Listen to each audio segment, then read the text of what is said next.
If your computer is shared by more than one person, at home for example, or even at work, Snow Leopard can make it easy. You see, Snow Leopard is designed to be used in a multi-user environment where each person can utilize and customize OS X to fit their needs. Let's see how Snow Leopard can make sharing your computer with other users a snap. One of the great things about OS X, and Snow Leopard specifically, is that it is a multi-user operating system. And what this means is that it's designed for multiple people to use the same computer. But by having separate accounts, you can limit what each user can access, as well as create a personal environment for each particular person using an account. This is great for a work environment or a family where you've got multiple people accessing the same computer. When multiple accounts are created, each person gets a home folder. Let's take a look. I'm going to go to the File menu and I'm going to choose New Finder Window. Now, when you first installed Snow Leopard, or when you first booted up your brand new computer for the first time, you were forced to create a user account. And that user account is displayed right here in your sidebar, and it's displayed with your home folder. Now, what this really means is that this is the currently active user account. You can have several accounts on the same computer, and all the settings that are done when an account is active is specific to that particular user. Now, if we back up a little bit and we take a look at where this home folder is stored, this might make a little bit more sense. So if I go to my hard drive, again, your hard drive is probably named Macintosh hard drive, but I'm going to click on my main hard drive, which is called Snow Leopard. And if I go to the users folder, you can see that currently I only have one user account. Now I'm going to close this window, and I'd like to show you how you can add multiple accounts to your computer to create a personalized environment for each user accessing that computer. To begin, I'm going to go to the Apple menu and choose System Preferences. Then I'm going to click on the Account icon to display the Accounts Preference pane. Now, as you can see, there's one main user on this computer. Now, when you created that initial account on your computer, you created an administrative user. Whether you realize it or not, the first account created on a computer must be an administrative account, because that person is pretty much in charge and has control of creating accounts and making system-wide changes. Now, in order for me to make any changes in this preference pane, I need to click on the lock icon in the lower left corner and enter my administrative username and password. So go ahead and enter your administrative password and click OK. And now you can see that the lock icon turned into an unlock icon. Now, with my user active, by clicking on it, I can make some minor changes to this account if I want to. I can change the full name of the account, and I can also make some other changes as well. I can even open my entry in my address book. Now what we're going to do is we're going to add another user account.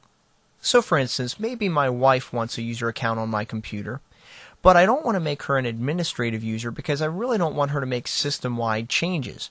Even though she's a savvy computer user, only one person on a computer should really be in charge of making those changes.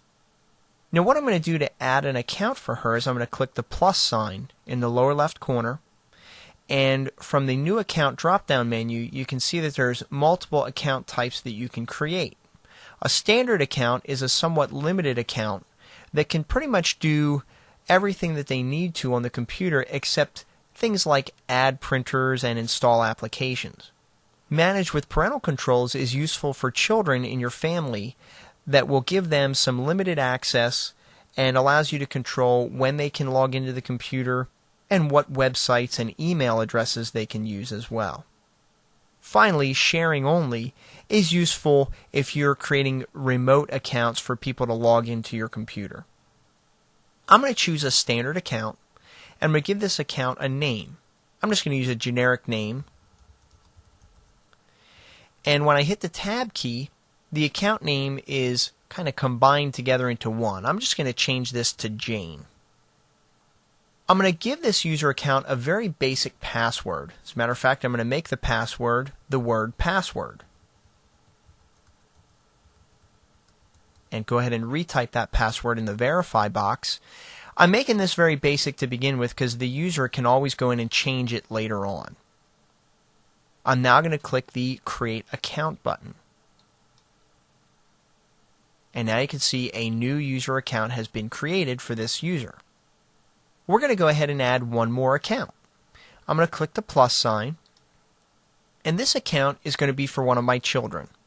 So if I click on the drop-down menu, this one's going to be a Managed with Parental Controls account. And in the full name field, I'm going to type Little Doe. And in the account name, I'm just going to type Little, give them another basic password, verify it, and go ahead and click Create Account. For any of these accounts, you can include a password hint that will remind the user what their password is. However, because they're going to change this password later on, I'm going to leave this blank. So I'm going to click the Create Account button, and now you can see that we have a standard account as well as a managed account that has been added to this computer.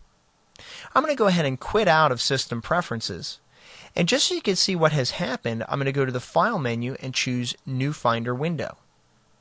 And if you click on your hard drive again and go to the Users folder, you can now see that a new home folder has been created for Jane and Little, because those are the accounts that I've added. So now that those accounts are created, we're going to move on and show you how those accounts can be logged into and how this works on your computer. As a side note, when you created that second account, you may have gotten a message indicating that you should turn off automatic login. This is a good idea because by leaving automatic login turned on, it's going to automatically log into your administrative account without you entering your password. And this provides quick and easy access for anybody who wants to navigate through your files and modify them. So it's definitely a good idea to turn off automatic login when you create that first user account.